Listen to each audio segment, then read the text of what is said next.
Aristotle came to me in an early morning dream and startled me awake when he said in a booming voice, "You've got to change the way you see the world so you can turn the page and move beyond your pernicious deception and perhaps recognize the fragility of everything you think you're certain about." Speaking of recognition, when you got up this morning, did you see your blind spot? Oxymoronic question, right? If it's blind, how would you notice it? Well, I believe we all have two blind spots. One literal, the other figurative. Our literal blind spots are physiologic. That's because the optic disc has no special receptors to pick up the wavelengths of light and transmit those signals back to the brain where images are formed. So when all that information gets there, there is a void where otherwise an image could or should be.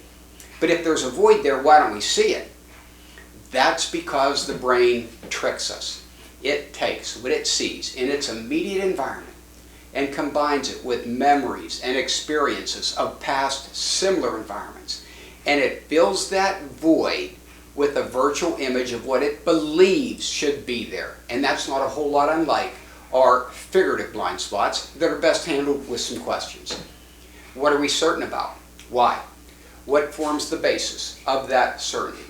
Do we believe only what we see, or is it possible that our beliefs affect what we look for, notice, and how we view the world? For a moment, imagine that you are all wearing sunglasses. And just like you, no two are exactly alike. They're all different in many ways, and specifically the tint of lenses. And as you look up here at this screen, I want you to think about how you're going to see it. If you're wearing red lenses, you'll see red. Blue, you'll see blue, green, yellow, orange. I think the point's made. Wouldn't it be fair to suggest that how this screen is viewed depends on the tint of our lenses? And wouldn't it also be reasonable to consider that based upon our unique upbringings, experience, training, interest, and exposure, we each have a different tint to our lenses through which we view the world, which can possibly explain how we can look at exactly the same thing, but perceive and interpret it differently. For a moment, take a look at this image, and I want you to raise your hands if you see a couple in an erotic embrace. I thought so. Most of you do. Now, raise your hands if you see the dolphins. Not too many. We'll look under the arms and under the hands. They're there. The interesting thing about this graphic is when it was done as a part of an experiment and showed to adults, they almost all saw the erotic embrace.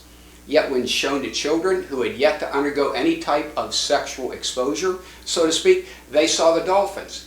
It's a glaring example of how our conditioning can affect our perception. We love our facts also, right? We're told to follow them, trust, and believe in them, and often admonished or criticized if we choose to think differently. But let's look at some facts from the past and ask ourselves if today's facts are any less susceptible to potential flaws. Cocaine was once given as a remedy for toothaches. People were lined up for blocks trying to see the dentist. Heroin was offered as a cough suppressant, especially for children, but they did sleep through the night. And cigarettes were promoted as a trait to represent health and vitality. Two more examples, and I could give others. Dr. Semmelweis in the mid-1800s was ridiculed and belittled by his medical peers for suggesting that hand sanitation was necessary to prevent the excess maternal and infant mortalities of that day. And then last but not least, Dr. Freeman traveled the country performing ice pick lobotomies as a cure or treatment for depression and headaches. He once said that his treatment was proven successful because none of his patients ever came back.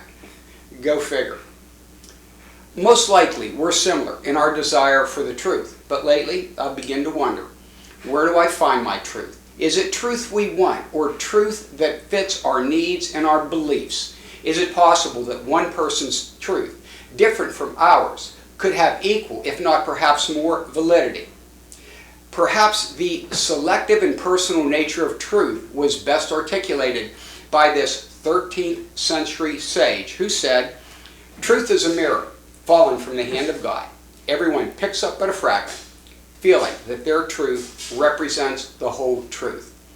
And then taking this one step further, Sir Francis Bacon identified how our personal beliefs and biases can affect what we look for and see, when he said the human understanding, when it has once adopted an opinion, draws all things else to support and agree with it.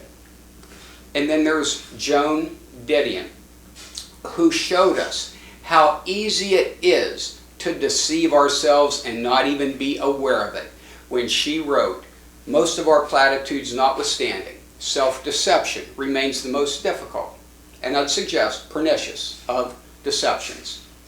So as I turn the page on 2023 and move into 2024, I hope I recognize that my personal lenses tint the color of the world I see, as do yours, that we can have different opinions, yet still show mutual respect. I'm going to avoid judgment because I've never walked in someone else's shoes. And I'm going to try to recognize the fragility of those things that I think I'm right about, and follow the wisdom of Einstein when he said, "True understanding can only begin when one decides to let go of all they think they know."